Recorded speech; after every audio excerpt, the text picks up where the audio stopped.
Good afternoon. Welcome back. It's a beautiful day here today. Unfortunately, I don't really have a project that crossed that interesting threshold to post, so instead I thought I would very briefly just talk about my off-grid situation here and maybe how I came to get here and the systems that I use to make life comfortable. To start with, there are generally, in my opinion, three classifications to, quote-unquote off-grid situations. First, let's say, is basic off-grid. That is where you have a property that is accessible by roads or another method fairly easily, but it isn't economically viable to bring services out to that location. So a cabin is a good example of that, a cabin at the lake, for example. You might have a solar array, like a basic solar system, as well as a few other local services that you've put together there. But otherwise, it's a fairly normal and standard location that's easy to get supplies and equipment to. So second is a survival living situation where you have a site that is completely isolated from road access, making access to services difficult or impossible. And the third is forced survival living. This is the type of thing that preppers would be preparing for example. So extreme circumstances have rendered forced isolation, and access to services is impossible for the foreseeable future, if not indefinitely. My situation here is the second of those three categories, which is a survival living situation. There are no roads to access this location here. Roads? Where we're going, we don't need roads. And so all of the equipment and supplies I needed to bring in one shot out to this site. Now in practice, I suppose if you had a different site that maybe still doesn't have road access, that you could still piecemeal equipment to, that would work as well. But in my case, I built a barge, and I used 18 55-gallon drums and loaded them all up with my supplies, and they were actually the flotation or the buoyancy for the barge. And then once I got the barge on site, I dismantled it and used it to create the platform that I set my tent on. So, for example, in my situation, I am not hunting here. I brought all the food that I need for a year or more. Now, in practice, there are more than a few local flora that are edible and actually quite good. There is this bull, the seaweed that I've had before. Now I haven't actually tried pickling it, but I've made it into a salad and it was quite good. And there's various recipes for local things to eat here. I did plant a very small garden, but otherwise everything I've been eating I brought with me. In order to live comfortably and actually work and be productive, there's a minimum amount of services that you need to supply yourself in a case like this to make things more than just survivable, but livable. The show alone, for example, they have a backpack of gear. That is survival. That's not necessarily living, you're just surviving. My target here is to actually live. So that is to not only be productive and do a job, to also enjoy myself, to be entertained, to not toil away just for the basic requirements of life. Certainly energy is very important. So I'm just going to briefly go over my setup. I do have internet. Of course, I think you've probably seen my satellite antenna, and so I do have satellite internet. That is the service that I do have while I'm out here. And of course, I needed that for work. I need that to post YouTube videos, obviously. And so, that too is quite doable this day and age. Well, without further ado, let me show you the water system. I go off to my freshwater pump, the boost pump, I call it.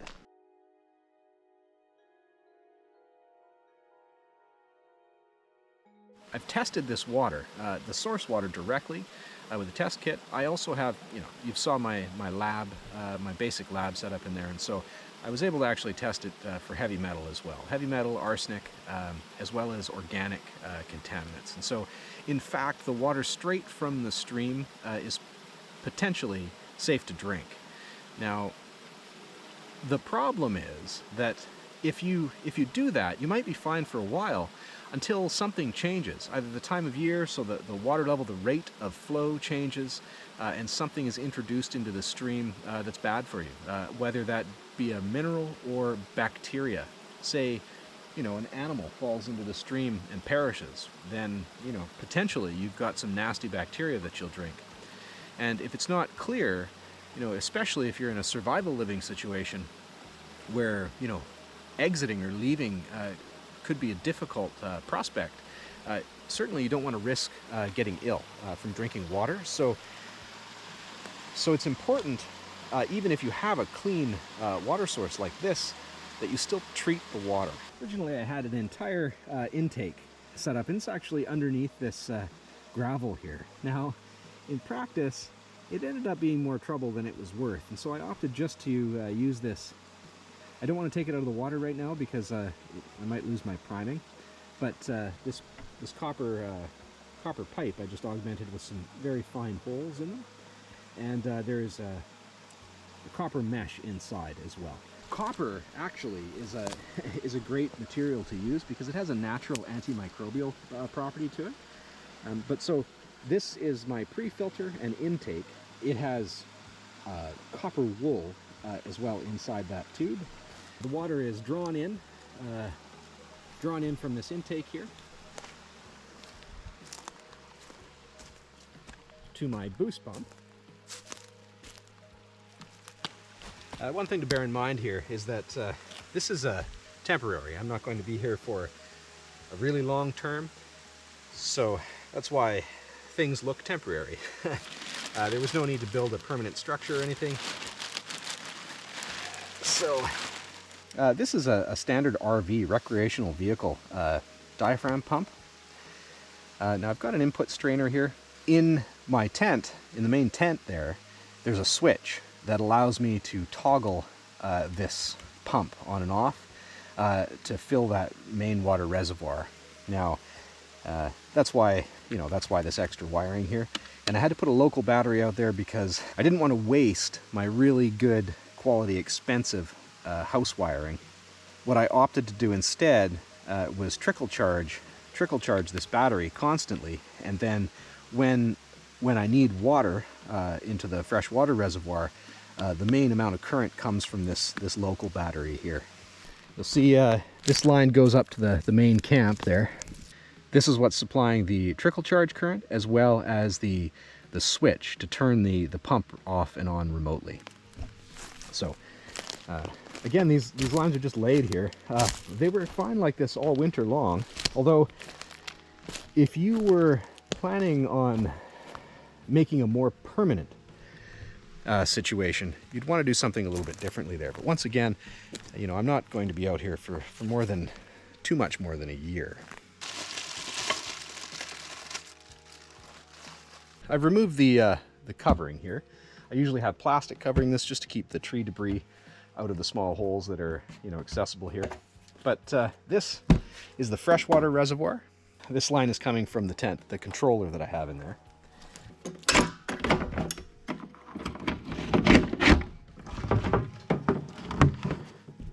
I don't want to leave it open too long because I don't want tree debris to fall in here. This is the fresh water after it has come out of the slow sand filter. So the system here is quite simple. As long as this switch is not made, so the water level is below this float switch, it's connected in series with this high level float switch. So when both of these are closed, so that is when the water level is too low and when the water level is too low, the boost pump turns on and fills the top of the head of this slow sand filter up. So, I don't know if you can see down there, the sand. So, after the boost pump primes it or fills it, that float switch is opened as the water level crosses its threshold. So that boost pump stops and allows time for this water to slowly filter through. At the bottom of this slow sand filter is some gravel, and there's a stem that comes up to this point right here. So the water goes through the slow sand filter, down the bottom, up, and out this pipe here. So the basic operation of the slow sand filter is that as the water slowly filters through the sand, there's a little layer of bacteria on the top that I'm not going to try and pronounce that in German, which is the name for it, but it's a good bacteria that effectively consumes all of the other biological material and bacteria in the source water. The sand isn't actually doing much filtering at all. It all has to do with that biological film at the top. At any rate, it passes through this quite slowly. And so that's why I needed the dual float switch design, so that this basically cycles until such time as enough is dribbled into this fresh water tank that this switch is closed. At that point, it doesn't matter where the position this switch is, that boost pump won't turn on.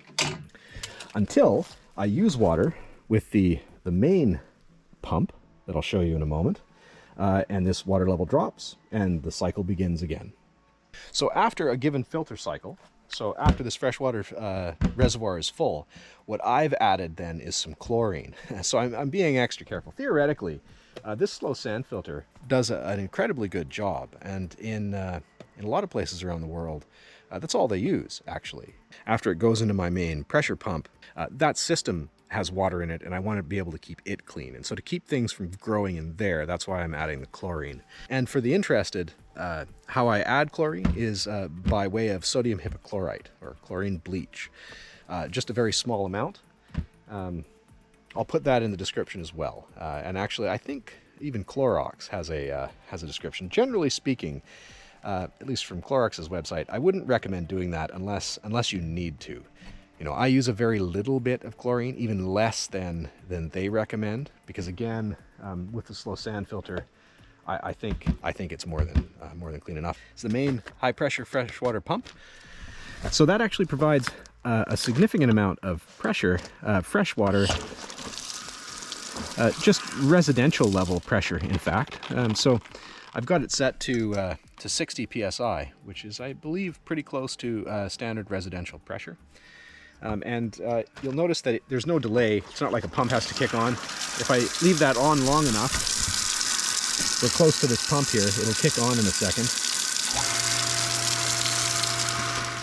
So it has a nitrogen accumulator, and so the water is pumped in under pressure, and once it reaches a certain target pressure, the pump stops. And so it won't kick on again until it falls below a set pressure, which you can configure. So back to our quick overview. You can see my satellite internet antenna over there. I did originally put some duct tape on this to seal the things that I had stored underneath the array from water, but as you can see, the duct tape hasn't survived very well. One thing a person might forget about if you're packing up a whole bunch of gear in order to set up a power system is you do need breakers. I mean, breakers and safety circuits and everything, especially in a context like this. I do have fire extinguishers as well. They're in the main camp tent, but you know, without a breaker, you could have some serious problems. And the breakers need to be rated for your system. These are my solar panels. I'll put a link to the datasheet for these in the description as well. But again, I have 10 of these. There's 2 sets of 5 panels in series. So there's a set of 5 panels here in series, and this series set of 5 is in parallel with the lower set of 5. So when they're stacked in series, you know, we're multiplying this by 5 theoretically. Now, my solar controller, which I'll show you in a moment, needs a voltage input range between a certain value. I don't remember off the top of my head, and I'll just quickly look that up as well. Generally speaking, on a day like today, right now, we got direct sun on all these panels. I bet you the input voltage is around 200 volts. But in the event that I really need some extra power, I can kick this generator on and supply energy to my personal grid, as it were. Now that it is approaching summer, I haven't needed to turn it on. I have plenty of energy. I can even run my systems all night long, even with the small amount of storage that I have there. All right, so right now, I'm just out at the solar array. And so right now my solar panels, okay, it's quite a bit lower than I mentioned, but 164 volts is what they're providing, but that's under load right now. And so 18 amps, so I'm getting a kilowatt of power out of that. Now, if we do the math, I have 10 panels. They're rated for 365 watts each, so we should get 3.65 kilowatts of power, theoretically. Now, right now, you'll see the sun isn't directly overhead. The panels aren't laid out perfectly. They're kind of haphazardly placed at the lower part there. And so, actually, I'm thinking this is quite good. It's also not summertime right now. So when that sun is direct, I do get pretty close to that rated power, actually. Finally, I'm going to quickly show you my, my main desktop system here. Now, it's completely air-gapped, is what it's called. So it in fact, even though I have the internet, that's relegated to my laptop, this system is entirely air-gapped. That means that I operate it completely offline. It does not connect to the internet whatsoever. And in fact, I won't go too much into detail about the system itself. If you're interested, you can check out my company's website. I'll put a link to it in the description below. Basically, I create scientific research systems, or off-grid systems that are intended to operate without the aid of the internet, and yet still provide library reference material, as well as a repository of software that can be locally installed. All right, this is going to be very quick. Just going to show you particularly what's useful within the context of, say, an off-grid situation or a survival living situation. And in this case, really, it's the idea that you may not have access to the internet. And so in this case, this machine, once again, is not connected to any network. In fact, there's no network interface even installed, and yet we still have full Wikipedia here. So, having an offline reference library, I guess that's the crux of the issue. We've become so accustomed to having unfettered access to a massive wealth of human information that when we're confronted with the potential of not having it, it can be quite difficult to even proceed with some simple things. I find that I tend to Google things that I even kind of know, just to verify that I remembered something correctly. So if, for example, you needed to brush up on your calculus, in this video I want to define this way, you can go look into your reference library and do that. So, textbooks. You'd be surprised how useful it can be if you can't just simply Google something. If you run into an obstacle or an issue, it's fantastic to have a reference library there, regardless if you can or cannot connect to the internet. So anyway, I won't spend any more time on this. Like I said, if you're interested, you can check out the link in the description.